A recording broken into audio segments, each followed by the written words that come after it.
Good morning, students. Today's our topic is on thread. So, first come to the definition of thread. What is the definition of thread? A thread is a flow of execution through the process code. So it is a flow of execution through the process code, or it can be defined as it is a smallest unit of processing in OS. It has program counter. Program counter, what program counter does? Keep track of which instruction will be execute next.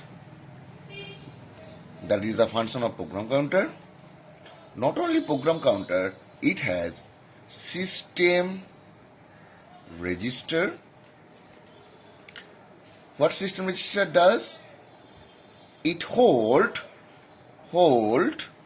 current working variable. So system register hold current working variable, and it has a stack which contain execution history. So this is the definition of thread. It can be defined as a smallest unit of processing in OS. It has program counter which keep track of which instruction will be executed next. It has system register that hold currently working variable. It has stack. What stack contain? It contain the execution history. A thread share with its peer thread few information like code segment, data segment, and open file. So a thread share among its thread or with its thread control or code segment, data segment, open file. A thread is also called a lightweight process. Why it is called lightweight process? Because it share its resources among themselves. So the peer thread share resource among themselves. That's why it is called lightweight process. Next, we'll see the difference between process and thread. So we'll see next is process and thread. What is the difference between process and thread? Process we can call as it is resource intensive. What does mean? Resource intensive means if in a system there are 10 number of processes, then they will share independent resources. That means if there are P1, P2, P3, P4, P5 process in a system, then for process P1 there will be independent resource, process P2 there will be independent resource, there process 3 there will be independent resource. Suppose this is a list of resource and this resource belongs to P1, they will not share the resource, they will take the independent resource. That's why it is called resource intensive. In contrast, thread is a lightweight process. That means they will share the resource among themselves. This is the basic difference between process and thread. Number 2, process switching. Process switching need interaction with OS. In case of process switching, it has to intimate the operating system. But here, it's do not need to do. Number 3, if one process is blocked, then no other process can execute until the first process is unblocked. So, if one process is blocked, then any other process cannot execute its operation. So, if one process block causes no operation by other.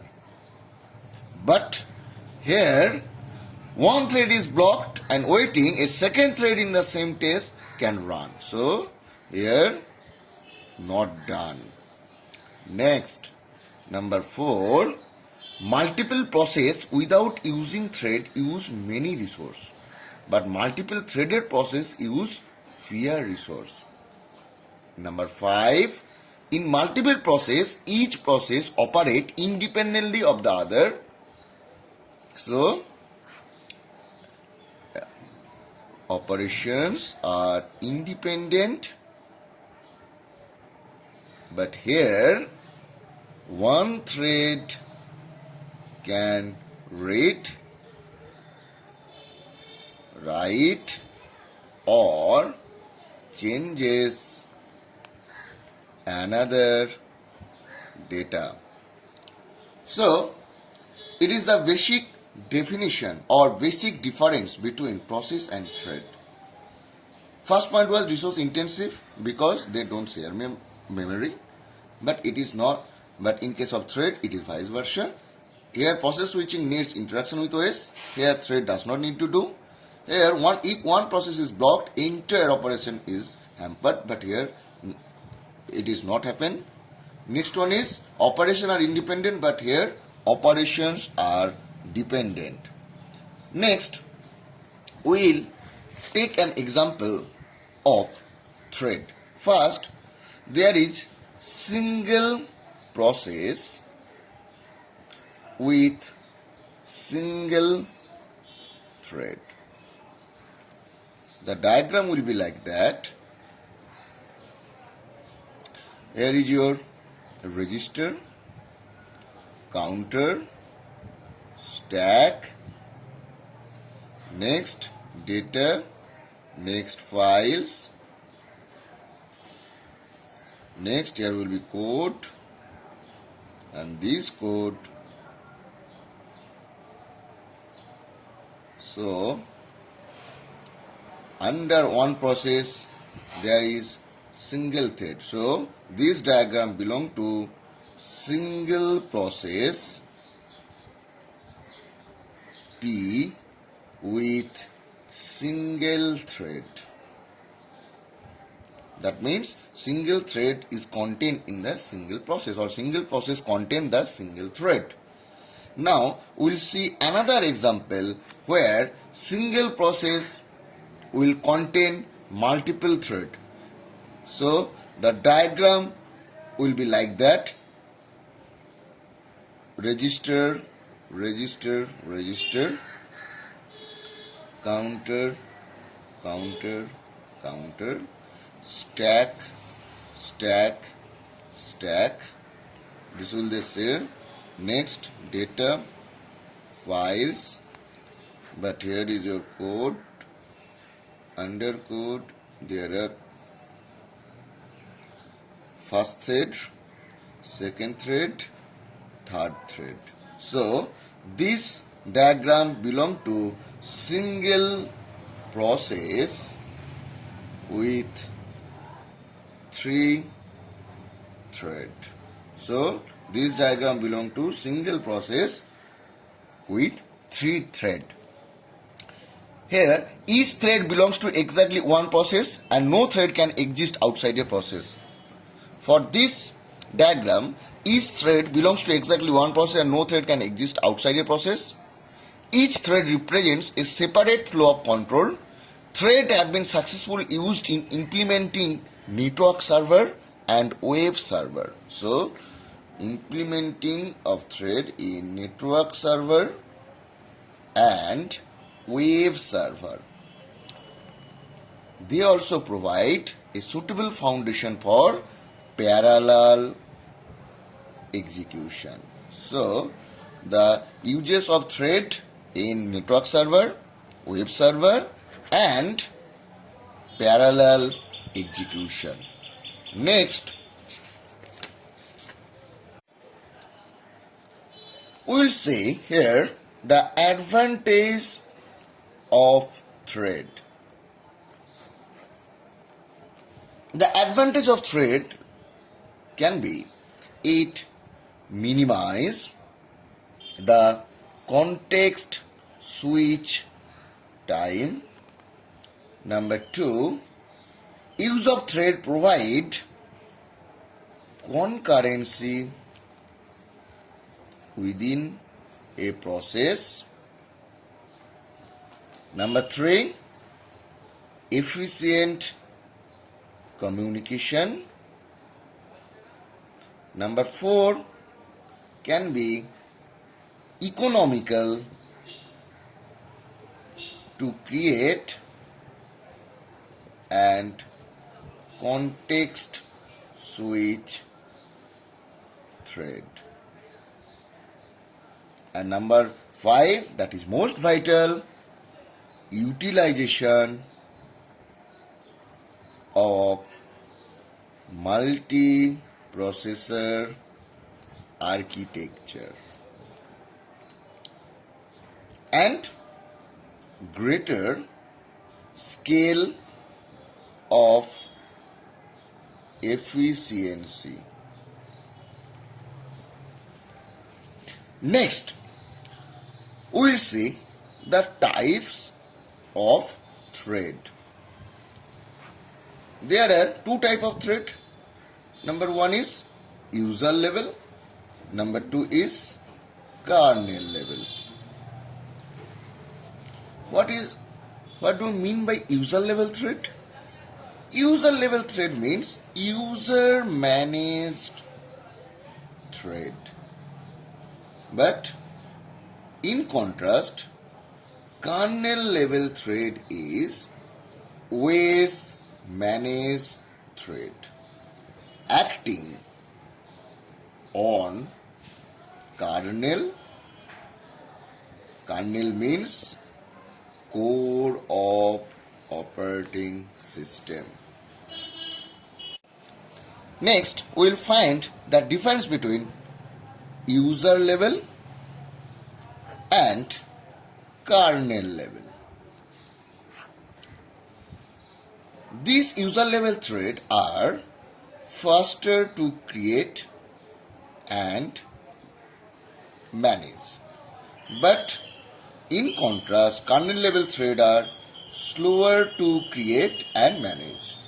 Number 2, implementation is by a thread library.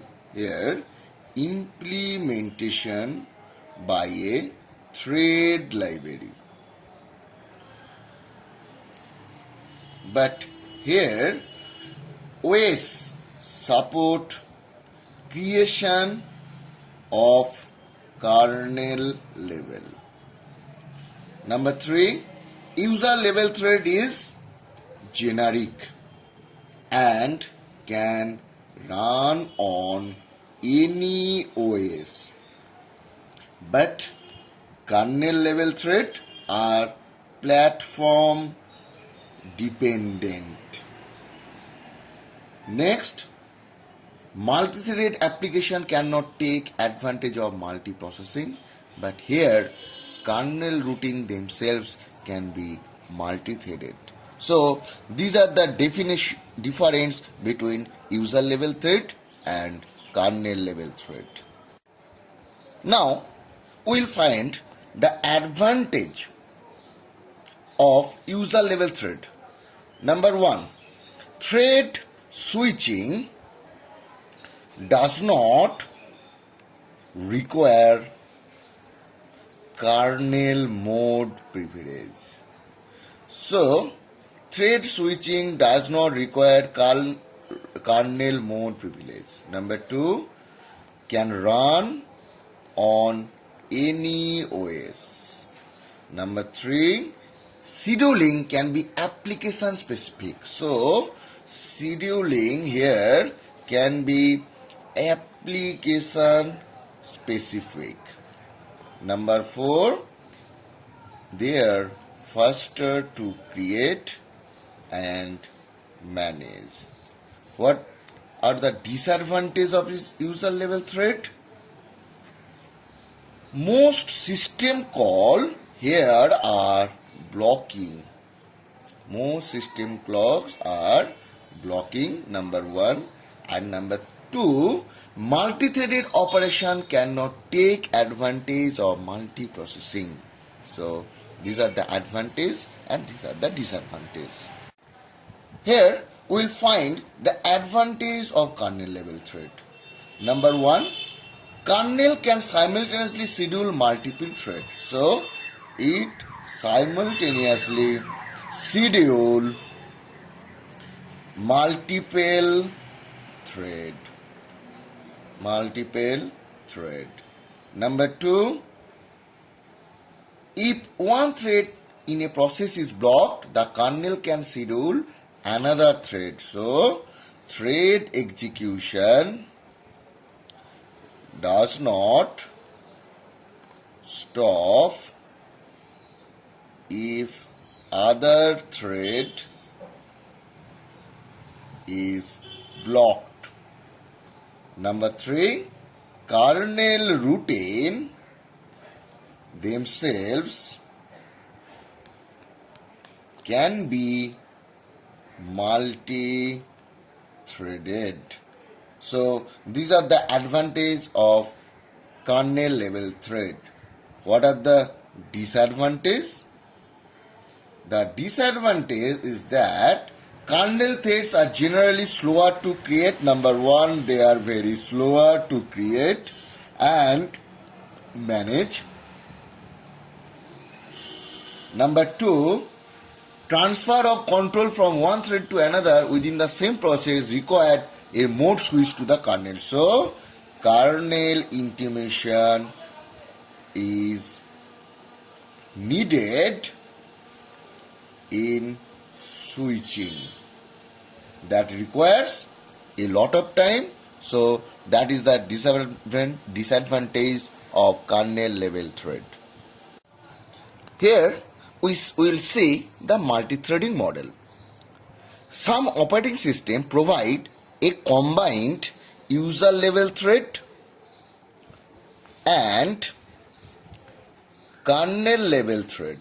So combined user level thread and kernel level thread is provided by some operating system. Solaris can be very good example of this combined example. In a combined system, multiple threads within the same application can run in parallel on multiple processes, and a blocking system call need not block the entire process. So this is a multi-threading model.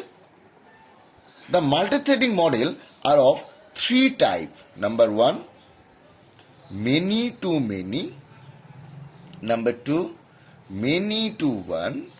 Number 3, one to one. So there are the 3 models of multi-threading. Here we are seeing the many to many model. In many to many model, this model provides, or this model multiplies any number of user level thread onto an equal or smaller number of kernel thread. This diagram shows the many to many threading model, where 6 user level 3 plus 3, 6 user level are multiplexed with 6 kernel level thread. In this model, developers can create as many user thread as necessary and corresponding kernel thread, which can run in parallel on a multiprocessor machine. This model provides the best accuracy on concurrency, and When a thread performs a blocking system call, the kernel can schedule another thread for execution. This is many-to-one. Many-to-one model maps user-level threads to one kernel-level thread. Thread management is done in user space by the thread library. When thread makes a blocking system call, the entire process will be blocked. Only one thread can access the kernel at a time. So, multiple threads are unable to run in a parallel or multiprocessor. If the user level threaded libraries are implemented on the operating system in such a way that the system does not support them, then the kernel thread use the many-to-one relationship model. In one-to-one model, it is the one-to-one relationship of user level to the kernel level. This model provides more concurrency than the many-to-one model. It also allows another thread to run when a thread makes a blocking system call. It supports multiple threads to execute in parallel on microprocessor. The disadvantage of this model is that creating user thread requires the corresponding kernel thread. This model used by Windows NT, Windows 2000. So in this lecture, we can conclude that we have learned the following things. Number one, what is the definition of thread? Number two, process versus thread, difference between process and thread. Number three, types of thread, user, kernel, their advantage, their disadvantage, as well as kernel advantage as well as disadvantage. Next, we have found that the different model or different relationship in multi-threading model, there one-to-one, many-to-one, and many-to-many. Thank you.